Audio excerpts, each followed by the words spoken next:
Hello students, now welcome to Statisticspedia. Now in this lecture we will discuss about the theoretical as well as the calculation based questions which are related to the topic index number and statistical quality control.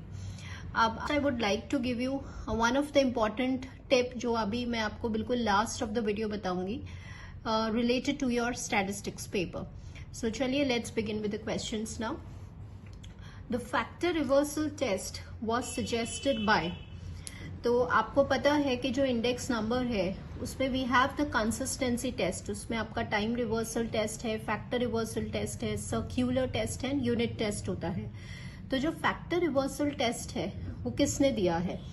सो कई बार क्या होता है हम Fisher याद कर लेते हैं, but there is R A Fisher and Irwin Fisher. If both are the options then हमें क्या मार्क करना है? सो ऑलवेज रिमेंबर कि जो टेस्ट हैं either time reversal test and factor reversal test, these were given by Irving Fisher, right? So answer for this question will be Irving Fisher. R A Fisher ने कहाँ contribution किया है? ANOVA में, analysis of variance में. And Irving Fisher ने time reversal test and factor reversal test दिया है. ठीक है, नेक्स्ट है ये. The simple price index number is generally not used because they do not take into account suitable weights, suitable units, suitable multipliers and none of the above. तो students simple price relative क्या होता है? simple price index number क्या होता है कि जहाँ पे आप रेशियो लेते हैं. सिंपली आप क्या करते हैं? Summation P1 summation P0. This is a simple price index number, ठीक है, इनटू 100, बिकॉज इंडेक्स नंबर आपके परसेंटेज में एक्सप्रेस होते हैं. बट यहाँ पे प्रॉब्लम क्या आती है? द प्रॉब्लम इज यहाँ पे जो रिलेटिव इंपॉर्टेंस है आपकी कमोडिटीज की उसको हम कंसिडर नहीं करते हैं. ठीक है, हम इक्वल वेटेज देते हैं. चाहे आप कमोडिटी ले रहे हैं जैसे टी कॉफी है या वीट है, राइस है, तो हम टी कॉफी को कम वेटेज देंगे और वीट को ज्यादा वेटेज देंगे. ठीक है, राइस को थोड़ा कम देंगे. तो यहाँ पे हमारी क्या है कि जो डिफरेंट कमोडिटीज हम यूज कर रहे हैं उनकी इंपॉर्टेंस अलग अलग है, वो सेम नहीं है. तो सिंपल प्राइस क्या लेके चलता है कि जो इंपॉर्टेंस है आपकी डिफरेंट कमोडिटीज की वो सेम है. तो इसीलिए हम इसको यूज नहीं करते. तो हम किसको यूज करते हैं? हम वेटेड प्राइस इंडेक्स नंबर को यूज करते हैं. जो आपने पढ़ा है जैसे लास्ट पेयर्स, पाशीज, ये सारे वेटेड प्राइस है. तो स्टूडेंट्स क्वेश्चन क्या है कि सिंपल प्राइस को क्यों यूज नहीं किया जाता? क्योंकि वो सूटेबल वेट्स कंसिडर नहीं करता. So this is answer. Next, the price index number taken as an arithmetic mean of Laspeyres and Paasche's. तो डॉर्बिश बाउली जो है वो क्या कहते हैं कि उसमें आप एरिथमेटिक मीन लेते हैं लास्ट पेयर्स और पाशीज इंडेक्स नंबर का. So answer will be Dorbish Bowley. The condition for the factor reversal test to be satisfied is what? Now this is a very good question, I would like to tell you. Now students, factor reversal test क्या होता है? P01 Q01 gives you the value. Yes, price index number quantity index number को multiply करेंगे तो price into quantity मतलब value होता है. What do you mean by value? Value का फॉर्मूला हो जाएगा P1 Q1 and P0 Q0. ठीक है, ये आपका फैक्टर रिवर्सल टेस्ट है. अब ऑप्शन में दिया हुआ है फर्स्ट सेटिस्फाइड हो रहा है तो yes it is right. Second वाला देखिए, अब सिंपल कुछ नहीं करना, इस V01 को नीचे ले गए डिनोमिनेटर में तो यहाँ 1 आ गया, तो दिस इज ऑल्सो राइट. फिर इसको इस साइड लिया है -1, तो this is also right. So answer for this question will be all of the above. The error involved in the construction of index number be error of sampling, formula error, homogeneity error and all of the above. तो students, index number का एक limitation होता है कि उसमें sampling error भी आती है. ठीक है, फॉर्मूला एरर भी आती है क्योंकि एक स्टैंडर्ड फॉर्मूला, एक स्टैंडर्ड इंडेक्स नंबर का फॉर्मूला नहीं है. जैसा हमारे पास डेटा होता है वैसे हम फॉर्मूलेस को यूज करते हैं. ठीक है, so there is a formula error also. Homogeneity कहीं भी नहीं है, सेम कहीं भी नहीं है. ठीक है, तो और आपका जो रिजल्ट है इंडेक्स नंबर का वो आप सैंपल के बेसिस पे ड्रॉ करते हैं. तो दीज आर द लिमिटेशंस और एरर्स. तो इसका आंसर होगा all of the above. Under market economy last pairs index numbers gives what. तो अब एक लिमिटेशन है लास्ट पेयर्स इंडेक्स नंबर। इसका एक ड्रॉबैक क्या है कि Laspeyres index number suffers from upward bias. ठीक है, so answer for this question will be upward bias. कई बार इसी क्वेश्चन में चेंज हो जाता है कि लास्ट पेयर्स इंडेक्स नंबर्स में कौन सा बायसनेस होता है, अपवर्ड, और पार्शीज में कौन सा होता है, downward. So this you have to remember. ठीक है, upward bias is for Laspeyres and downward bias is for Paasche's. ये दोनों ही इसके ड्रॉबैक्स हैं। नेक्स्ट देखिए, if the unit of measurement of commodity changes the value of the index number. तो students, आपने यूनिट टेस्ट पढ़ रखा है ना। What is unit test? Unit test क्या होता है कि जो भी इंडेक्स नंबर आप कैलकुलेट कर रहे हैं उसमें हम जो कमोडिटीज की यूनिट है उसको कंसिडर नहीं करते। It is free from all the units. ठीक है, तो आपकी कमोडिटी का कुछ भी यूनिट है, कमोडिटी के कोई भी यूनिट चेंज कर रहे हैं, उससे इंडेक्स नंबर अफेक्टेड नहीं होगा, बिकॉज वो इंडिपेंडेंट है फॉर ऑल द यूनिट्स। इसे ही यूनिट टेस्ट कहा जाता है। ठीक है, so answer will B remains the same. दो वाला जो क्वेश्चन है, ये क्वेश्चन आपका 2022 का क्वेश्चन है स्टूडेंट्स। और if you want the paper of 2022, तो आपको पता ही है कि आपकी यूनिवर्सिटी जो ऑफिशियल साइट है उस पे लास्ट ईयर सिर्फ 1 साल का पहले का पेपर उस पे अपलोडेड है, तो आप जाके उसको डाउनलोड कर सकते हैं। तो उसी का ये क्वेश्चन है जिसे अभी हम सॉल्व करेंगे। So question is, test whether the index number due to walls given by this satisfies which test. So one by one हम एक बार इसको क्विकली सॉल्व कर लेंगे कि जो आपका टाइम रिवर्सल टेस्ट होता है वो होता है this is equals to time reversal test. तो अगर P01 आपको गिवन है, अब आप इसमें आपको निकालना है P10। तो वैसे तो ये हम जस्ट बाय ऑब्जर्वेशन कर सकते हैं, क्योंकि ये बहुत आराम से देखकर ही पता चल रहा है कि आंसर क्या आएगा। But still if you didn't get, अगर नहीं आ रहा है समझ में, तो आप इसको ऐसे सॉल्व भी कर सकते हैं। अब आपको क्या करना है ये P01 गिवन है, P10, 1 की जगह 0 लिखिए और 0 की जगह 1 लिखिए। ठीक है, इंटरचेंज करना है। तो यहाँ 0 है तो 1 आ जाएगा and then again it is interchange. तो आप देख रहे हैं ये वाला टर्म एंड ये वाला टर्म कैंसिल हो रहा है आराम से, and this is equal to 1। तो इसका मतलब टाइम रिवर्सल टेस्ट तो आपका सेटिस्फाई होगा। What about factor reversal test? Factor reversal test क्या होता है? अभी अभी I told you, P01 question में गिवन है, Q01 निकालना है। तो Q01 कैसे निकालते हैं स्टूडेंट्स? आपको P की जगह Q लिखना है और Q की जगह P लिखना है ना। I will show you, but वैसे भी ये आपका इस टेस्ट को सेटिस्फाई नहीं करने वाला है, क्योंकि आपको आंसर में क्या चाहिए, वैल्यू चाहिए ना। तो ये वैल्यू नहीं आएगा क्योंकि कैंसिल आउट नहीं होगा। देखिए, अब आप Q01 लिख रहे हैं, Q01 तो P की जगह Q लिख दीजिए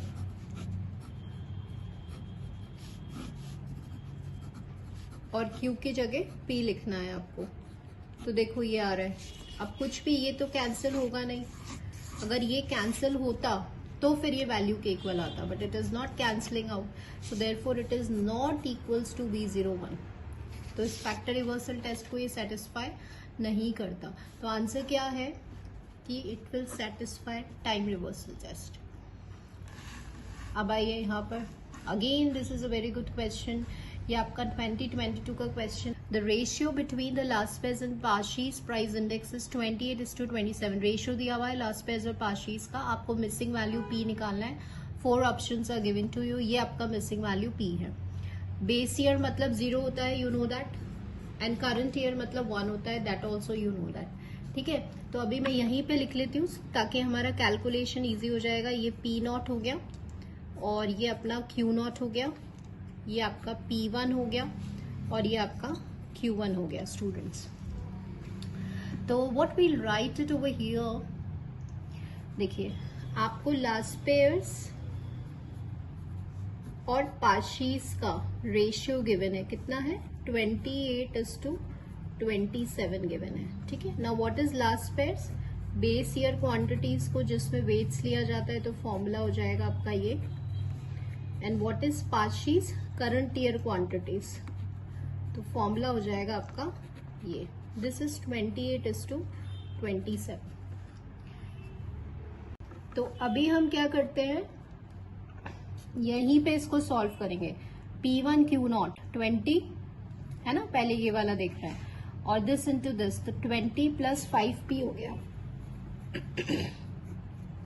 divided by P0 Q0, this is P0, this is Q0, 10L plus 5L 15L, multiplied by P0 Q1, this is P0, this is Q1, 5L plus 7L हो गया। देखो P1 Q1, this is P1, 10 plus 2P, that is equal to 28:27। तो अभी हम क्या करते हैं, क्या क्या कैलकुलेट, देखो L से L आपका कैंसिल हो रहा है, 7 1 जा 7 4 जा 28 हो रहा है, और 3 5 जा 15, 3 9 जा 27 हो रहा है। ठीक है, ये यहाँ से 5 कॉमन लीजिएगा तो ये आपका हो जाएगा 4 प्लस P, 5 से 5 कैंसिल हो रहा है, और यहाँ से 2 कॉमन लीजिएगा तो ये हो जाएगा आपका P प्लस 5, है ना। जस्ट अ मिनट, ऐसे लिखती हूँ मैं, यहाँ से 5 कॉमन लिया तो आपका हो गया 4 प्लस P, 5 से 5 कैंसिल, यहाँ से 2 कॉमन ले रहे हैं हम, तो ये हो जाएगा आपका P प्लस। अब स्टूडेंट्स P की वैल्यू निकालनी है ना, तो आप यहाँ पे ऑप्शन रखते जाइए, अगर ये इसके इक्वल आ गया तो वही आपका आंसर होगा। तो ऑब्वियसली P क्या आना चाहिए, ऊपर 4 आना चाहिए और नीचे भी 4 आएगा, तभी 8/9 हो जाएगा। तो आंसर क्या हो जाएगा आपका, ये हो जाएगा। ठीक है, नो नीड टू क्रॉस, इसको आपको क्रॉस मल्टीप्लाई करके सॉल्व नहीं करना है, because this will take time. आपको यहाँ पे ऑप्शंस रखने हैं, क्योंकि आपका आंसर किसके इक्वल आना चाहिए, 8/9 के। तो आइदर आप एक एक वैल्यू रखिए, और वैसे ही तो नजर आ रहा है कि P शुड बी 4। ठीक है, तो ये हो गया आपका आंसर। नाउ अब हम SQC के क्वेश्चंस ले रहे हैं। देखिए, if mu and sigma are the process mean and process standard deviation, then the control limits mu plus minus 3 sigma। तो म्यू प्लस माइनस 3 सिग्मा कैसे लिमिट्स होती है, नेचुरल लिमिट्स होती है। ठीक है, जैसे आप कंट्रोल लिमिट्स कहते हैं, नेचुरल लिमिट्स कहते हैं, टॉलरेंस लिमिट्स कहते हैं। तो इसका आंसर क्या हो जाएगा, नेचुरल कंट्रोल लिमिट्स। ठीक है, नेक्स्ट देखिए, असाइनेबल कॉजेज आर।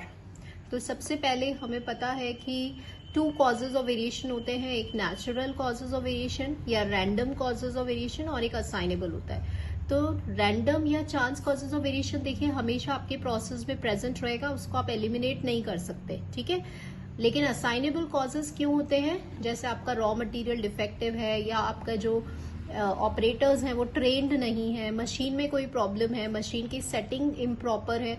तो ये कॉजेज ऐसे हैं जिन्हें हमें हटाना होता है हमारे प्रोसेस से, इनको रिमूव करना होता है। अगर प्रोसेस में असाइनेबल कॉजेज प्रेजेंट हैं तो that process is termed as out of control state. ठीक है, अब हम इसको पढ़ते हैं। They are not as important as natural causes, मतलब ये इतने इंपॉर्टेंट नहीं है। They are not as important as natural causes, are causes of variation that can be identified and removed, are within the limit of control chart, and they are referred as a chance variation. तो देखिए, assignable causes of variation ऐसे variations हैं जिन्हें हम eliminate कर सकते हैं, जिन्हें हम आइडेंटिफाई कर सकते हैं, जिन्हें हम रिमूव कर सकते हैं। Yes, the answer for this question will be this. Relation between the expected value R and the standard deviation sigma with the usual notations be what. तो ये रेंज चार्ट में जो रिलेशन होता है, देखिए there is a difference between small d2 and capital D1 and small d1 small d2, तो इसका बहुत ध्यान रखना है। ठीक है, तो expectation R equals to D2 sigma होता है, expectation R equals to D2 sigma. D2 small case होना चाहिए, D2 एक कांस्टेंट है जो हमें टेबल्स में गिवन होता है, सैंपल साइज पे डिपेंड करता है ये। ठीक है, नेक्स्ट देखिए, R chart are preferable over sigma chart. तो देखिए हमारे पास क्या होता है, जो R chart and sigma chart जो है, they are control charts for variability. Process की वेरिएबिलिटी को डिटेक्ट करने के लिए हम R एंड सिग्मा चार्ट को यूज करते हैं। तो R एंड सिग्मा चार्ट देखो दोनों ऑलमोस्ट सिमिलर पिक्चर ही शो करते हैं, they depict the variability of the process, right. But difference कहाँ आ जाता है कि आर रेंज जो होता है वो इजीली कैलकुलेट किया जा सकता है. So they are easy to calculate, they are easy to compute. लेकिन सिग्मा चार्ट थोड़े से डिफिकल्ट हो जाते हैं कैलकुलेशन पॉइंट ऑफ व्यू से. लेकिन दोनों सेम ही है. अगर आपके सैंपल का साइज स्मॉल है तो they both of them they are almost the same charts. Yes. तो क्वेश्चन है कि अब आता है कि आर चार्ट जो है प्रेफरेबल क्यों हम प्रेफर करते हैं. R and standard deviation fluctuate together in case of small samples. That's true. अभी अभी आपको मैंने बताया. R chart is easy to calculate. That is also true. R charts are economical. Obviously economical होंगे क्योंकि कैलकुलेशन इजी है तो economical रहेंगे. तो answer for this question will be all of the above. All the factors are same. Now next देखिए, ये questions बहुत आते हैं बिकॉज ये याद नहीं रहते हैं, इसलिए I am again and again focusing students. Control limits for mean chart. तो अब आपको मीन चार्ट में यहाँ पे कंट्रोल लिमिट्स बताना है. तो देखो सेंट्रल जो लिमिट है, जो सेंट्रल लाइन है आपका, वो हमेशा x बार ही रहता है. तो ये दो ऑप्शंस तो आपके कैंसिल हो गए. Now you have to decide from this and this option. तो कांस्टेंट s बार के साथ हमेशा क्या जाता है, a1 जाता है. So answer for this question will be this. तो अभी हमारे लिए इजी हो गया. ठीक है. तो आप ऐसे ही करिए, ऑप्शंस डिस्कार्ड करिए, हटा दीजिए. जो जैसे ये हमने हटा दिए तो फिर हमारे लिए इजी हो जाता है और डिसाइड करना. नेक्स्ट क्वेश्चन देखिए. The number of defects follows dash distribution. So what do you mean by defects. Basically defects मतलब क्या होता है कि जब आपके स्पेसिफिकेशन सेटिस्फाई नहीं होते हैं, that is known as a defect. ठीक है. जैसे कोई सरफेस होल है ना, या फिर जैसे पेन का कैप है, ये पेन का कैप जो है वो लूज है, तो दैट इज अ डिफेक्ट, है ना. तो डिफेक्ट्स के लिए कौन सा डिस्ट्रीब्यूशन फॉलो होता है, Poisson distribution. This you have to remember. So number of defects follows Poisson distribution. अब क्वेश्चन ये भी आ सकता है कि नंबर ऑफ डिफेक्ट्स के लिए कौन सा चार्ट होता है, तो that is C chart. C chart किस पर बेस्ड होता है, Poisson डिस्ट्रीब्यूशन पे. तो ऐसे क्वेश्चंस इसमें फ्रेम हो सकते हैं. ठीक है. एंड अगर आपको डिफेक्टिव के लिए देखना है, फ्रैक्शन डिफेक्टिव के लिए, एक्चुअल नंबर ऑफ डिफेक्टिव्स के लिए, then we have P chart and NP chart, जो कौन से डिस्ट्रीब्यूशन को फॉलो करते हैं, बाइनोमियल डिस्ट्रीब्यूशन को. ठीक है. Now at the last I want to give you one advice students, कि आपने 2022 का क्वेश्चन पेपर देख लिया होगा जो आपके ऑफिशियल साइट पर है. अगर नहीं देखा है तो do visit and please download that paper also. और कुछ प्रीवियस ईयर पेपर्स मैंने चैनल पे भी अपलोड किए हुए हैं. So just visit to that. तो आप इसमें ऑब्जर्व करेंगे कि जो पैटर्न जो है it is frequently changing. Constantly आपका जो आरयू का लेवल है वो इंक्रीज हो रहा है. सो आपको फोकस करना है on calculation based questions also, because 2022 के क्वेश्चंस आप देख रहे हैं, they are very good questions. और कैलकुलेशन बेस्ड क्वेश्चंस रहे हैं लास्ट ईयर, जो आपके अब तक कैसे आ रहे थे, थ्योरी क्वेश्चंस आ रहे थे. तो आपको टोटली डिपेंड नहीं हो, have to depend on the previous years question. They are just for your practice. Take it as a practice, but do solve each and everything conceptual manner में भी जाइए, क्योंकि क्वेश्चन पैटर्न जो है वो more and more conceptual हो रहा है और कैलकुलेशन बेस्ड हो रहा है. ठीक है.